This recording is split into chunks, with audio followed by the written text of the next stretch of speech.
All right, and we are back for another episode of Keep It Electric with Tremayne Person. This is episode 3, sponsored by Sonic Shore. At the time of this recording, it is Thursday, May the 18th, and thank God the Mariners are not playing baseball today. I am getting over a blistering headache that was caused by the Boston Red Sox and the amount of runs they poured all over our Seattle Mariners this past series. Now, I think so far I've done series recaps, and luckily I am thrilled to not be doing that today. That's for tomorrow, and trust me, I'll have a lot to say. But today, the spotlight is on our beloved Bryce Miller. So let's dive into that, because that's a positive thing that's going on right now in this Seattle environment. Bryce Miller, 19 innings pitched so far, 64 batters faced, 8 base runners allowed, 1 run allowed. No starter in MLB history has ever allowed only 8 total base runners in their first 3 starts. Ladies and gentlemen, Bryce Miller. So let's look a little further into this. Bryce Miller gets a call up. It's very ceremonious for us Mariners fans. We look at his first opponent, the Oakland A's. Great. Bringing him in against a soft team. That team's halfway packed. They got their stuff being moved over to Las Vegas as we speak. They're not even really a franchise anymore to us, right? I mean, their own fans don't even like them. They're going to have to buy new ones in Vegas. Beautiful. Bryce Miller proceeds to have a beautiful start. He strikes out 10, allows 2 hits, 1 earned run, gets the no decision for his first start.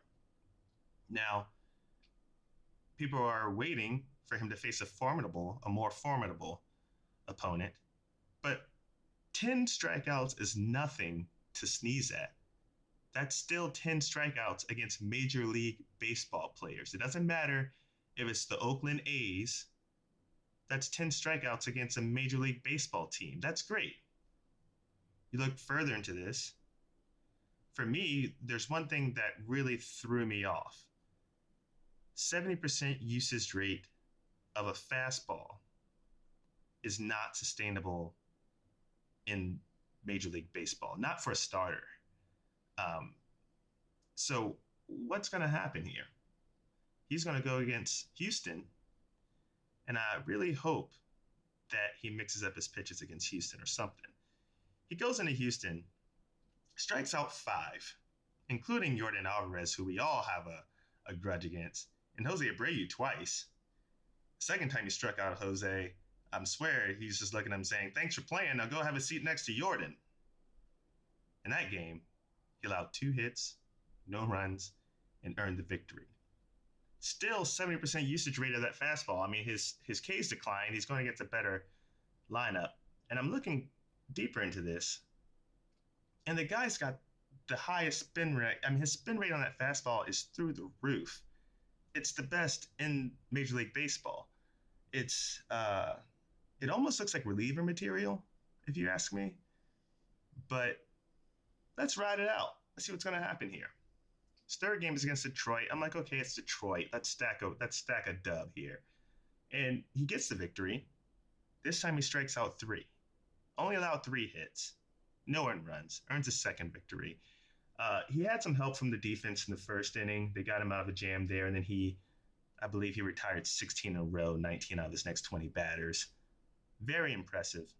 But let's still look a little deeper into this. And this is like not disrespectful to Bryce Miller. I think Bryce Miller is phenomenal and has been phenomenal. What was your usage rate of that fastball in that game against Detroit? 50%. Okay. So we lowered the usage rate 20%. We doubled the usage rate of his curveball and slider, respectively, and then quadrupled the usage rate of that changeup, even though he was only throwing it 1.9% of the time. still have less Ks. So, what was Detroit doing differently? Well, it looks like Detroit learned exactly what the Braves have probably already learned and prepared to do when Bryce Miller takes the mound tomorrow. Detroit learned that Bryce Miller is a strike thrower. So what are they going to do? They're going to live and die by that fastball because it's probably going to be in the zone. So when Bryce Miller threw that fastball, Detroit swung, and they they they connected with it. They weren't direct barrel hits, but they were a massive amount of fly balls, and that's probably what we're going to see unless he continues to mix up his pitches more. That is what I'm afraid that we're going to see tomorrow when Bryce Miller takes the mound. The Braves are going to be so tough for this guy. And he's facing off against another guy named Bryce Elder, who is having an incredible season. He's 3-0. He's got an ERA of 1.94. A lot of people believe that Bryce Miller is due for regression, and they're not wrong. It's simply because his fastball usage and the output that this guy's throwing in isn't sustainable.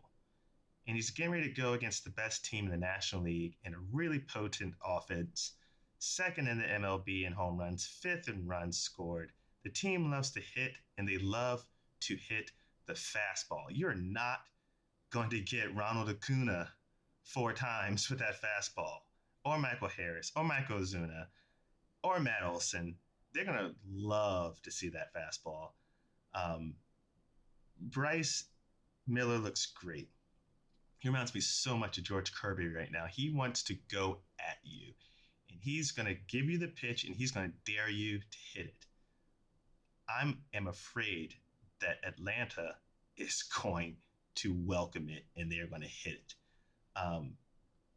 What I'm looking for in this game, in this matchup coming up, is that Bryce Miller, he's going to have to rely on that fastball. Hopefully he relies on it up, keeps that slider and that curveball down, gets more ground balls out of Atlanta, and his meatball percentage. Oh man, the meatball percentage is pretty high too.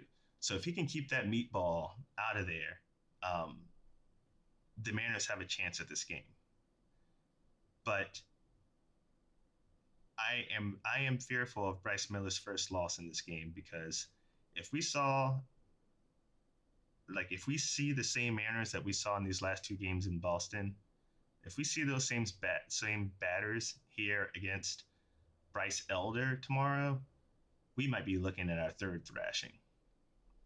So tomorrow's matchup is very interesting. I'll be watching. I hope you all will be watching. Again, my biggest concern with Bryce Miller of all is the amount of barrels he's catching. His fly ball rate is through the roof. I understand that the fly ball rate is also due from the velocity and spin rate that he's got on this fastball. It's still twice the MLB average fly ball rate. So please, for the love of God, mix up your pitches.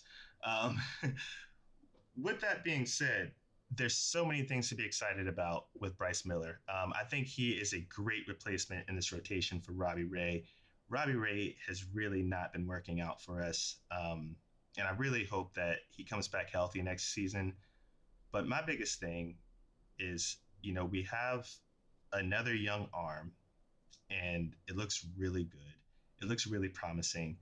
Having him in the rotation with Kirby and Gilbert and Castillo is really going to be pitching looks to be figured out in Seattle. And Bryce Miller is just another wonderful arm that we have coming up through the organization. I just want this guy to get run support, because the last thing we want to have is another Felix Hernandez situation on our hands. So congratulations to Bryce Miller. Props to what you've done. Props for you making MLB history in your first 3 starts. And I wish him the best going forward. Let's go get a win here against Atlanta. And with that being said, we'll close out this episode. I'd like to thank everyone who's taken the time to give this a listen. And I'd love for you to keep tuning in over the next couple weeks. We're going to hopefully we'll see the Seattle Mariners hit a stride here. We'll see, you know what? We'll talk about the bats in another episode. If you want to stay connected, you can follow Keep It Electric Instagram page. If you have any questions, concerns, or players you want spotlighted, any features into Game Time Decisions, if you want to talk about this series coming up, you can just email me at keepingitelectric@gmail.com and we'll talk. All right. Other than that, I hope everyone has a great rest of your Thursday. Keep it electric. Go Mariners.